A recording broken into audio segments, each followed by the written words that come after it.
Good morning, everyone. I'm Desiree Labrador, and today I'm going to present about Module 4 Implementation and Evaluation, evaluating the effectiveness of curriculum innovations and e learning. I'm going to discuss how schools and teachers can assess whether curriculum innovations and e learning approaches are effective. This provides insights into their impact on student engagement, learning outcomes, and educational equity. I will walk through key concepts, evaluation frameworks, methods, tools, challenges, and the importance of continuous improvement. Curriculum innovation is any intentional change to the curriculum's design, content, delivery, or assessment methods. Examples include competency based learning models, project based learning initiatives, integrated STEM curricula, and personalized learning pathways. E learning is the use of electronic technologies and media to deliver, support, and enhance teaching and learning.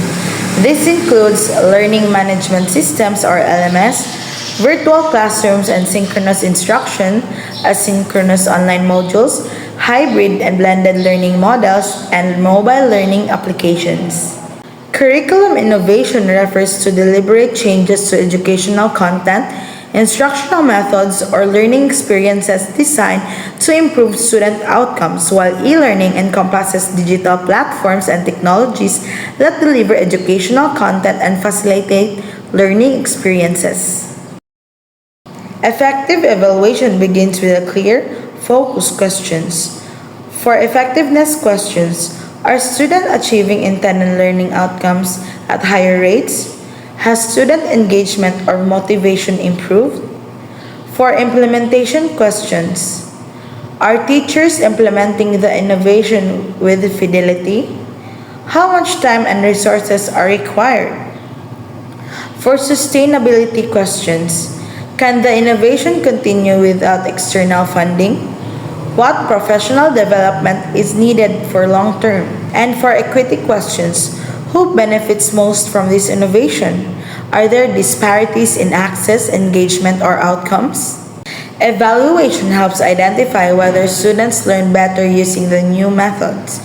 It checks if content remains useful for real life needs. Teachers and schools use evaluation results to improve instruction, adjust lessons, and support struggling learners. It also helps justify investments in digital tools and identify which parts of the curriculum needs improvement. Curriculum innovation evaluation focus on the content, structure, pedagogy, and assessment alignment, asking whether the what and the how of teaching leads to better learning outcomes, often using Tyler's objective model or the CIPP model. In contrast, e-learning effectiveness examines technology usability, learning experiences design, learner support, and accessibility to determine whether the delivery medium successfully facilitates learning, commonly evaluated through frameworks such as Kirkpatrick's model or the DeLone and McLean IS success model. Now, let me discuss the methods of evaluation.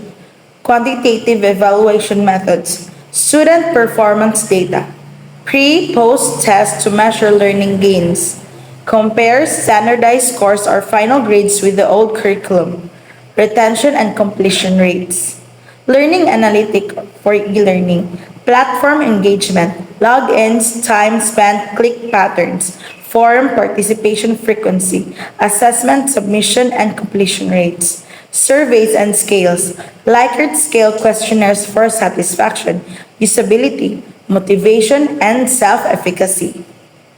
For the qualitative evaluation method, interviews for students, experiences, challenges, perceived value.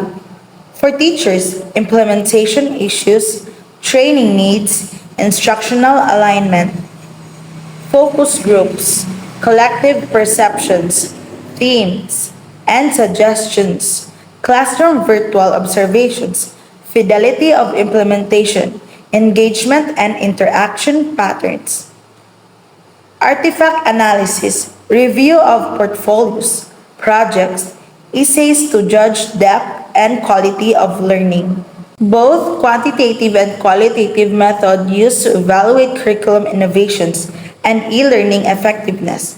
Quantitative data such as pre and post test results, retention rates, platform analytics, and Likert scale surveys help measure measurable improvements in performance and engagement. Meanwhile, qualitative methods like interviews, focus groups, observation, and student artifact analysis provide deeper insights into learner experiences, teaching quality, and how faithfully the innovation was implemented. By combining both types of evidence, educators gain a more complete and accurate understanding of whether the innovation truly enhances learning. The key metrics used to evaluate both curriculum innovation and e-learning effectiveness. For curriculum innovation, we measure learning gains through standardized pre and post tests, check curriculum alignment using expert reviews, assess relevance through student and alumni feedback, and verify instructor buy-in through interviews and observations. For e-learning, effectiveness is measured through user satisfaction surveys, system usability evaluation, engagement data from learning management system, analytics, and accessibility audits from Web Content Accessibility Guidelines standards, including monitoring performance gap among different learner groups. Together, these metrics help determine whether the innovation genuinely improves learning quality, accessibility, and overall educational impact. These are some common challenges when evaluating curriculum innovations and e-learning. Some educators may resist change, which affect how consistently new approaches are implemented and evaluated. Technological barriers such as poor internet access, lack of devices, or limited digital skills can also weaken the success of e-learning and the accuracy of its evaluation. Additionally, because schools and classrooms differ widely in resources, teaching styles, and student needs, it becomes difficult to apply a single standardized evaluation method across all settings. These challenges must be acknowledged to ensure fair, accurate, and meaningful evaluation results. These are examples of successful implementation of curriculum innovations and e-learning strategies.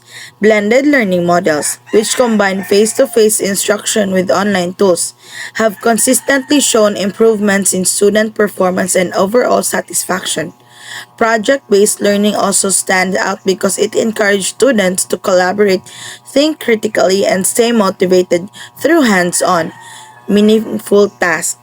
Another effective innovation is gamification, where elements like points, level, and challenges are added to lessons to make learning more engaging and increase knowledge retention. These case studies demonstrate how innovative approaches can significantly enhance teaching and learning when properly implemented.